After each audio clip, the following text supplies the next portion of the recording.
You're on the Moose. I'm your Bud the Dub, and I'm joined this morning by Heather from the Fort St. John North Peace Museum. How's it going today, Heather? Oh, good. How are you? I'm doing very well, thank you. Museum's been quiet because you guys have been closed for the last 2 months, but it doesn't mean you haven't been working on stuff in the background. I wanted to start today with you have announced that you're going to reopen and when. We'll talk about that in a few minutes. But you've also announced that you're seeking stories, photographs, that sort of thing to kind of put together a history of COVID-19 in Fort St. John. Why don't you tell me a bit about that to start? So this is something a lot of museums are doing, and we feel it's important to document this part of our history while it's ongoing, so people can donate journals they may have been keeping. We've been approached by a school class, for example, who might donate their journals. People can tell us stories, like it can just be a brief paragraph. You don't have to write your whole, journal entry for every day of COVID-19. And we're definitely looking for lots of photos. So photos could be of you social distancing. It could be something your family did because you were brought together more by COVID-19. For example, my family built a slide out of snow on our back deck. Mm-hmm. It could be various artifacts. For example, you might donate a heart that you put in your window. But all these things go to our acquisition committee because we don't have a lot of space, so we can't accept 20 hearts, for example. Mm-hmm. Basically, anything that you can tie to COVID-19, you just have to explain that connection to us. So it could be a bread recipe that you perfected during your time at home and so on. Okay, so I mean, it's a wide array of things that you may not immediately think of when you think of museum. Because I mean, as you say, uh, looking at things in a museum is important to have things to kind of gaze at, artifacts, that sort of thing. But the stories are just as, if not more important to sort of giving a context to things people are looking at when they're visiting the museum, correct?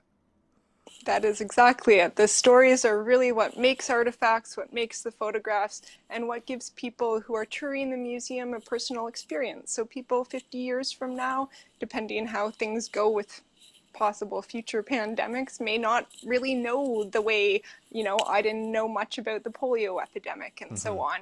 So it's a great way for people to learn and to connect with what it was like in the past. On a personal note, Heather, I'm not sure how long you've kind of been working in museums, but this is sort of an interesting thing we're living in because we're kind of living in a historical time that people are going to be talking about later. It must be unusual for you to be asking the community for things to tell a story about something that is ongoing rather than things that have happened, which is, I imagine, the vast majority of what you do at the museum. Do you have photographs of this incident or this bridge that was built 40, 50, 100 years ago in the piece? But this is happening now. What does that mean to you to be doing something like this while history is sort of being made as we're speaking about it? It's a bit different. We try and do some contemporary collecting, like Mm-hmm. when the hospital was knocked down, we have photographs of that and so on.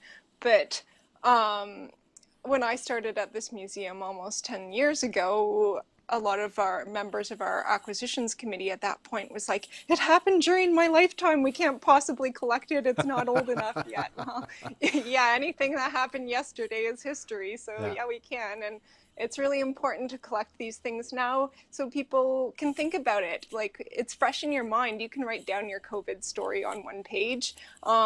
Whereas if you try and do it 40 years from now, you're not going to remember the details that you do now. Wonderful. I think this is a fascinating thing that's happening right now.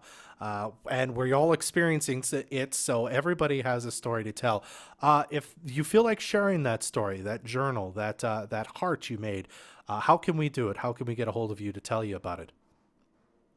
So when the museum reopens on June 15th, you can stop by the museum and we'll just fill out some paperwork and it'll go to our acquisitions committee. If you have a digital photograph or a story that you've typed up or a journal, those can also be submitted by email to fsjnpmuseum@fsjmail.com. Okay, and I've provided links to that below if you'd be so interested in doing so. Now, you mentioned it now. The museum is reopening on June 15th. What's that been like? I guess you guys have been very busy trying to get ready for the reopening. And also, how are things going to be different? How are you going to keep people safe in the museum when things do reopen up? So we've been writing a plan, and a lot of the plan still has to be implemented in the Hmm. next few weeks. So it'll be much like when you come in other businesses, there'll be a sign asking you to use hand sanitizer and stay away with your if you're unwell and so on. We'll have a plexiglass barrier and floor markers leading up to our gift shop and admissions counter. Um, but a lot of it will be the same. You'll still have a lot of the same museum experience. You'll be able to see all our exhibits. Part of the reason we're delaying our opening is so that we can have our historic buildings outside open for the season as well. And each spring, those have to go through an entire cleaning from everything that happened during the winter. Hmm. And the one difference you will notice, other than being asked to head one direction in the museum exhibits, is that most of our hands-on activities have been removed simply because we cannot sanitize something like a beaver pelt. Not good for the pelt. Hmm. Uh, but we will have various activities that you can still do in the museum. Many of our I Spy activities will be around, and we also have some really cool social distancing signs that feature our artifacts. So you can try and find some of the artifacts around the museum that are on these signs, like stay 3 ice boxes away from someone, for example. Excellent. Well, it should be awesome to have the museum open just in time for summer. Heather, thanks so much for talking to us today about this. Thanks for having me. You're very welcome. Again, for more information, the website address is below in the post. And we're on to more music now on Moose FM. Energetic